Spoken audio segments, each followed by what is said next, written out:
Johnny Mercer. Hi, Gloria. Do you like being a Member of Parliament? Do you know what? It's an incredible privilege, and you do sort of make gradual change. And I guess the stuff around casework is really rewarding, like when you can intervene and get stuff done. But it's a bit of a slog at the moment, yeah. What's the most unexpected thing you've learnt about politics and Parliament? Well, look, I mean, I came into this having had nothing to do with politics, right? I wasn't even a councillor. When I tried to be an MP, I didn't know how associations worked. I didn't know there were 650 constituencies. So that I was and remain, I think, to an extent, quite naive about politics. So quite a lot of it has surprised me, if I'm honest. But in a way where I didn't really have any preconceptions, it's all kind of news. And of course, I have been caught out and I've made mistakes and things haven't been as I hoped they would be and so on. So I think, and that's pretty plain for everybody to see. But, I'm never going to apologise for that. I think,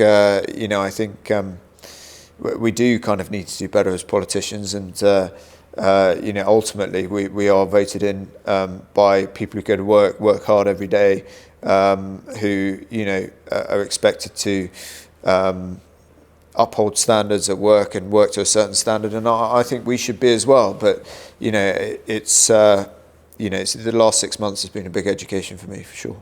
Why? What's happened in the last 6 months?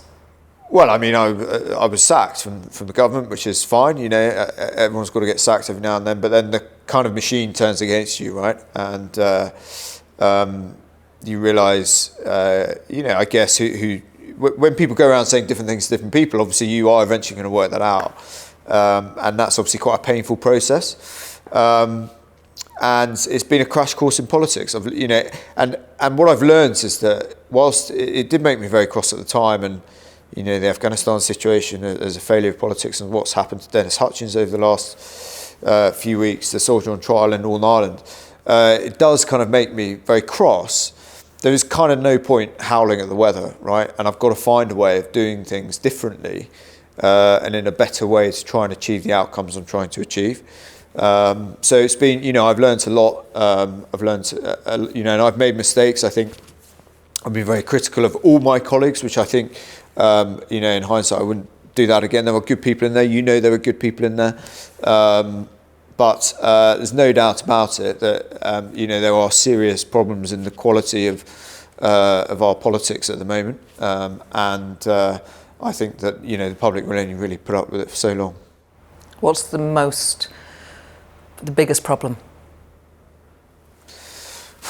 I mean, it's a broad field. I think one of the things I found very difficult is this idea of teamwork, how teamwork... So I'm not really seen as a team player in politics, right? Which is absolutely bizarre if you look at my background, right?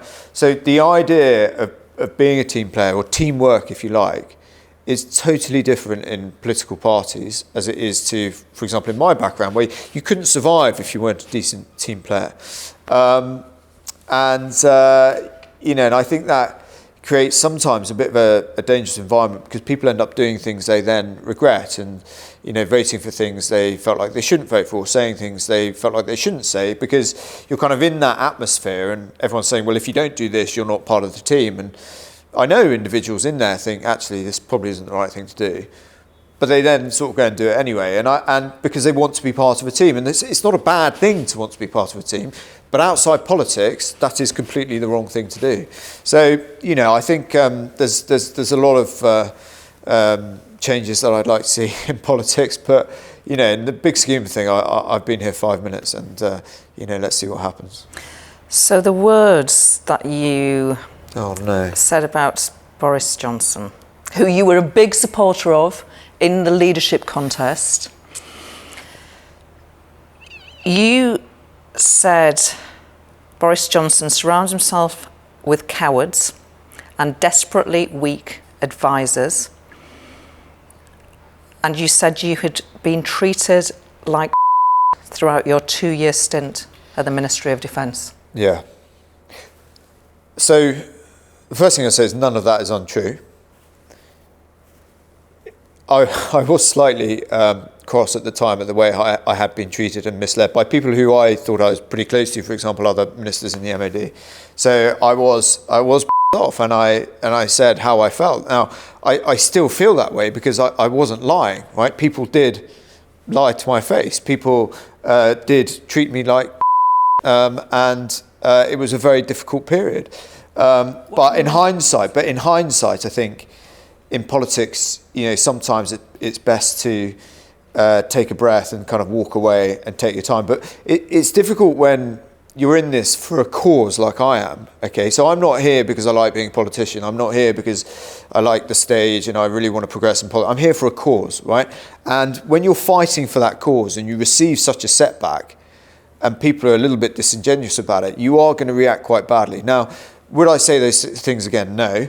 But unfortunately, they are true. Okay, the stuff around what we've just done to Northern Ireland veteran Dennis Hutchins, where he's essentially died in a court process, that has happened because of political cowardice, because we have not seen through our promises to our veterans. And, so those are the facts of the matter. People can, be uncomfortable with that, but that's the reality of it. If we committed to that, like we committed to Brexit, for example, or the European Football League, or the Green Agenda, okay, these veterans would see out their days in peace, and we'd actually, be on our way to being the best country in the world to be a veteran. But as it stands, we're a long way from that, and obviously that made me pretty cross at the time. And I feel like whatever I've done here, I do play everybody with a straight bat. Whether it's comfortable or not, I will play everybody with a straight bat, and I'll say the same thing to different individuals. And all I wanted to be treated was the same in return, right? With a bit of respect. Some individuals thought they could get away with not doing that. And I called it out, and people don't like it when you call it out, but, unlucky. Your cause is to support those people who serve our country and who have served our country. After you were fired, obviously you felt very angry and hurt by that episode. Do you speak to Boris Johnson still? No, I have no relationship with Boris. I mean, I wrote to him about the Northern Ireland thing because I felt like when the government produced its solution to Northern Ireland, which I think is a bit crass, a bit ham-fisted, and it's going to upset a lot of people, there's better ways of doing it. I thought I kind of owed it to the Prime Minister to write what he should be doing and who he should speak to, the police and people families groups who've worked in this for a long time. There is a path through without just drawing a line and cutting off pathways to access for people whose kids were murdered by the IRA. That is a big step to take, but that is what the government proposals are. And I thought I owed it to him to write to him what they are. So I wrote him a letter, but he doesn't even bother to respond. So I have no relationship with the Prime Minister, which is sad. And and I feel, I'm going through that phase where I advocated for him very strongly because I thought the things that I cared about were going to happen, and that he was my best chance of that stuff happening. And obviously now I feel like a bit of an idiot, but I've just got to wear that out. That is politics, and I don't regret it because because I genuinely thought we'd get change in these areas that I passionately care about. But the Prime Minister lost interest in that agenda, and we just had PMQs where Angela Rayner spoke about veterans care and absolutely destroyed a Conservative Prime Minister on veterans care. I mean, how do you think that makes me feel as a Conservative, as the party of defence? It's very difficult times, yeah. So you were a British Army officer. You served in Afghanistan. Just tell me about your experience as the most memorable or important lessons you learned from your time serving our country. Oh, look, I mean, it's a huge privilege to lead men and women on operations. That is for me, that's the ultimate privilege. So, getting to Parliament, I'm afraid, wasn't the high point of my life. It's an enormous privilege being here, but for me, it's always been about what I did previously and how lucky I was. The experiences were, massive highs and massive lows. And what those things do is teach you, yes, about a lot of things, but the single biggest thing it teaches you is about yourself. And critically, like what you're not good at as well. And that's what I don't see in politics. Like you're kind of expected to have an answer to everything, to know everything, to have a position on everything. Whereas actually in the real world, most people who get to, start rising up a profession and get quite good at it, realise they're quite good at that, but also know where the line is, and when they don't understand something. That doesn't happen in politics. And so it's what it kind of taught me about myself as an individual and as a man, and how I grew into a man in the military. I joined very young. And the people is, for me, is what it's all about. I genuinely think they are the finest people in the nation. I make no apology for that. And I think we should look after them a lot better than we do. It's as simple as that. Most people wouldn't have the courage to serve our country. Standing in a battlefield, I mean, it blows a lot of our minds to be able to do that, because we'd be scared. How often are you scared? In politics? No, when you're serving our country. Oh, lots. Yeah. I mean, fear is totally normal, right? And I mean, so I wrote a book about it, and I was really surprised because the book's done really well, and I don't really sort of talk about it and promote it, because what's in the book is actually, it's, a lot of it doesn't reflect very well on me. So, for example, I the first time I came under contact after one of my guys had been killed, I literally myself, right? Because I was that scared. And that is the reality of conflict. A lot of people have come out of that, written all these stories about how I did this and how I did that. And what I tried to do is get across how it feels like to do that day after day after day, and have to really kind of grip your fear and become a master of yourself. And that was the challenge that I enjoyed, because if you go out, if someone's getting hit on every patrol, right? Someone's getting shot on every patrol, someone's losing a leg on every patrol. You have to really master your body and your emotions to be able to lead guys and girls through that. And so of course you get scared, but you've got to learn to control it. And look, I want to get away though from this thing that people just feel sorry for veterans and all the rest of it. We volunteered to do it. I must be honest, a lot of it was absolutely brilliant. I loved it. It was the finest times it was the best of times, it was the worst of times, and I'd do it all again in a heartbeat. So I don't want anyone feeling sorry for veterans. I think that's a big problem in this country, where people look at veterans and just feel sorry for them. We've got to go from sympathy to empathy. What does it actually feel like to be a veteran, and how do we make their lives easier rather than just feeling sorry for them? And what's the prescription? What are we failing to do that we should be doing for veterans?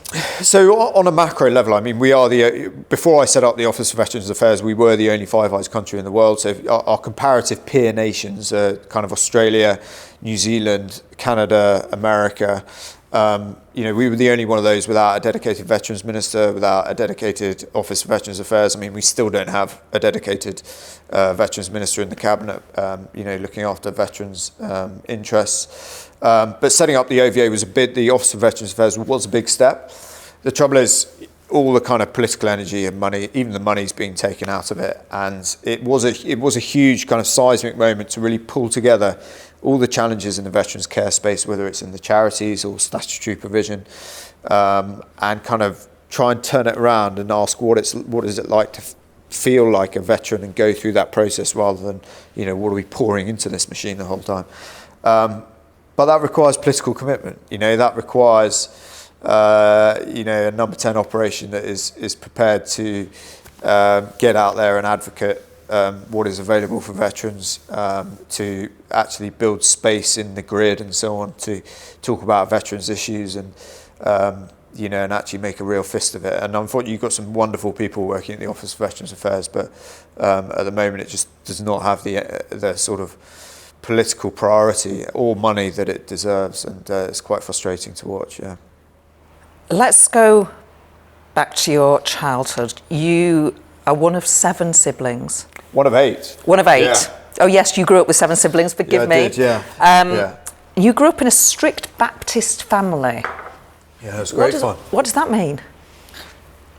So, Baptists are quite religious. Okay. Yeah, thanks. Yeah, no problem. Strict Baptists, right, are like strict Baptists. And they're good people, but it is a very formal, defined existence. And, so my family grew up in that environment,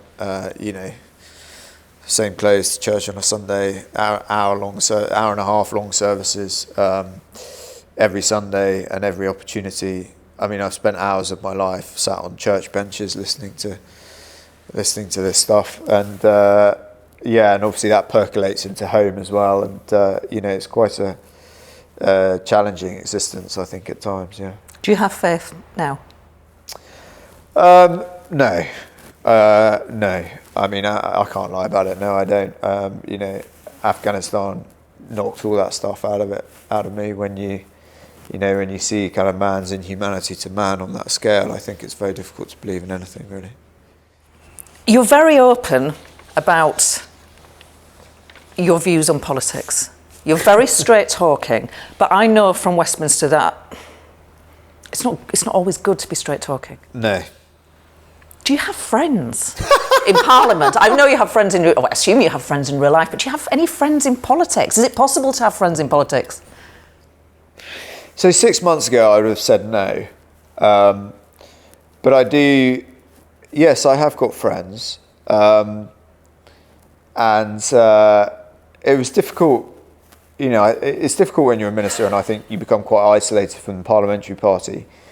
Because actually, if you think about what qualifies you to be a minister in the eyes of Prime Minister and things like that, often it's it's a set of characteristics that probably wouldn't lend themselves to sort of being a close friend of mine, if I could put it like that. So, it was quite an insular experience of being a minister, and I was constantly fighting for this agenda, and essentially got, in some ways, felt like I was kind of set up to fail, right, with the Office for Veterans Affairs.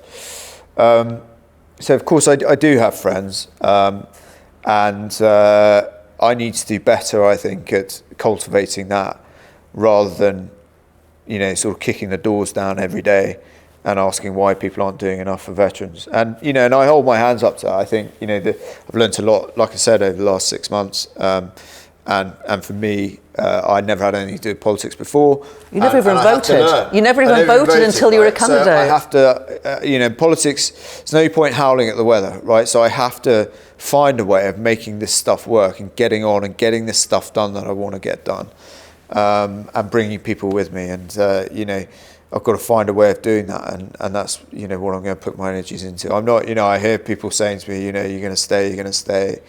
I'm going absolutely nowhere. I don't see why I can't fight for my version of the Conservative Party as much as anybody else wants to fight for their version of Brexit or the Conservative Party or right-wing politics. I firmly believe in a moderate, compassionate Conservative Party. I think what we offered, certainly to left-behind communities like mine in Plymouth, was life-changing, and I was very proud of that, and I'm going to fight for that as hard as anyone else fights for their agenda. Would you like to be a leader of the party?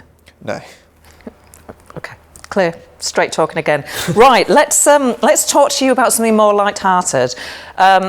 Very recently, in the last week, you were rated the most fanciable male Tory MP according to a dating site poll. How'd you plead? Well, not guilty, because there's no polite way of saying of my answer to that, which is, being. I don't want to comment on that. I'll just get myself in trouble again. But look, I'm delighted that I've actually won something for once. Yeah, first time I've won something. So there we go. And you appeared in a Dove shower gel advert. Yeah, I mean, you wouldn't be able to do that if you weren't regarded as a hunk. Well, you say that, but I think what they were after was kind of, slightly sort of chubby past it men, to show that, that normal people use Dove. So I think they got that one spot on. But no, I've got no regrets over that. Paid the bills. When I was a candidate, I had nothing. I was on benefits, right? I was on tax credits and surviving, working on a building site. So if someone pays me 20 grand to be in an advert, I'm going to be in an advert for 20 grand. I'll do whatever they want, to be frank. So, I have no regrets about that. It was funny. And I understood it wasn't going to be shown in this country, actually. But then they showed it at half-time in the Super Bowl that year in America. And that's how everyone found out about it. It's been one of my favourite Real Me interviews. Don't you say that? I don't say that. actually. I know. I don't actually. And you can watch the ending of all of my interviews. Okay. And I'm not sure I've said that before. You're very kind, Gloria. Thank you very much. Thank you, Johnny Mercer. Thank you.